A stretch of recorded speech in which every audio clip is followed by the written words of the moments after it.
The first Rockin Thunder Music Festival is taking place at the Exhibition Lands Racetrack in Edmonton, Alberta, July 11th and 12th, 2025. I'm joined on the Swamp Podcast by Jerry Krochek, the Director of Corporate Partnerships for Rockin Thunder. Jerry, how's it going? It's going great. Just got to Edmonton. I'm already kind of feeling the excitement in the air, and it's great to be here and getting ready for Rockin Thunder. It's just a week away. So for an inaugural event, you guys aren't really dipping your toes in the water to test the temperature. You're saying, hold my beer, we're doing a cannonball right into the deep end, right? Yeah, may as well. It's, serendipity was in our favor with regards to the lineup that we wanted and kind of the great blend of sort of the classic rock, meets 90s rock and kind of pulling it all together for a real nice 2-day package. So, yeah, go big or go home, as they say. So let's dig into this epic lineup, really. Day number one headliners. I'm sure these tunes really have been blasted in pubs and bars in Edmonton for decades, but on July 11th, you're going to have them in the flesh. Rock and Roll Hall of Famers, Def Leppard. How did you land these guys? Yeah, we've been actually working with them for a while. We've even we've tested a little bit of rock with some of our country shows, the Country Thunder Festivals that people in Calgary and around North America are aware of. And the chance to get them for Country Thunder Saskatchewan came up, and then we've been looking at Edmonton. Some would say the rock and roll capital of Canada to do a rock festival, and they were the obvious choice. So to be able to bring them out this way for a couple of shows out west and just kind of worked out in terms of their routing, and yeah, we're thrilled. I mean, one of the greatest rock and roll acts of all time, and they hit the stage. It's just one hit after the other. Joan Jett and the Blackhearts also on day one. We saw Joan a couple months ago and her band at the New Orleans Jazz Festival, and she's really a pioneer and really the definition of what a badass front woman really is. Yeah, I mean, the last few times I've seen her, I mean, she hasn't lost a step. To me, she is rock and roll. It took a long time to get her due. She came in at a time where it wasn't easy for female rockers, and the Runaways were groundbreaking, and she broke away and has been doing her thing. She's still pretty young. She started so young. It's just amazing to see her and kind of a great setup for Def Leppard on that day. It'll be a big 1-2 punch. And day number one starts off really no easing into the day. Toque and Queensryche kick things off. And in the middle of the day is Bret Michaels. And I think this is really a testament to the quality of the lineup, especially on the opening day. Bret he's often headlining amphitheaters and arenas across Canada and the U.S., but you have him playing right in the middle of the day. Yeah, I mean, Bret's, I think Poison's planning a big 2026 and a big tour. So to get him out, everyone knows what he's going to be playing, and he's got a great backing band when he steps away from Poison. So it's going to be a lot of fun. He kind of exemplifies 80s metal and what that time meant. And the songs have maybe aged better than some people would have given them credit for back in the day, but he's tons of fun, and he'll get the crowd going early in the day for sure. So day number one, more classic rock. Day number two, as you mentioned, more, music that I, was part of my soundtrack growing up, more of that 90s rock. And the headliners being Weezer. So that's got to be really cool to bring Rivers and company to perform in Edmonton. Yeah, they don't get out to these parts so often, and it's a name that comes up every time the festival schedules come out every summer, and that's around the world, not just in Canada and the United States. So I love watching the expressions in the crowd for people who maybe haven't seen them live before.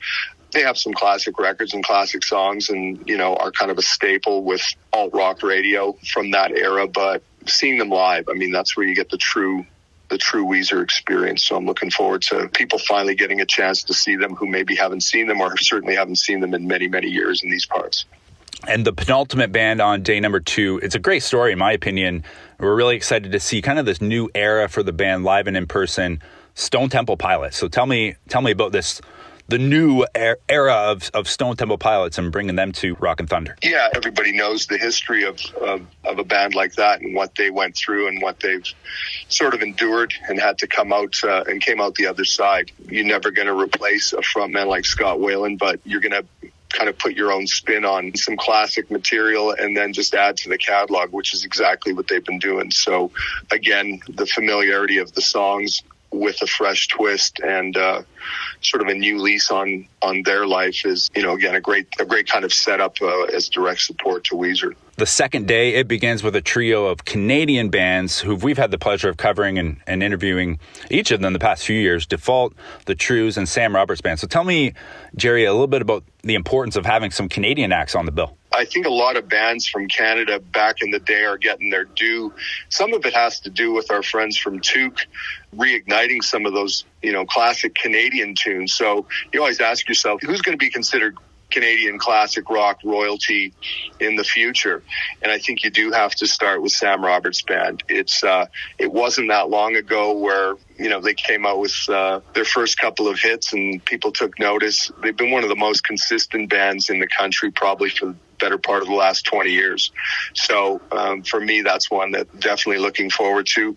The Trews always bring it, another great live band. Default might be the sleeper of the day. Everybody who knows Dallas Smith and what he's done in his solo country career, has kind of longed for him to get back to the roots of a band that was neck and neck with Nickelback back in the day. So hearing some of those classic tunes, obviously wasting my time. Dallas can sing anything, and he's a great rock front man, and it's where he started. So that's a special treat to start the day with Default.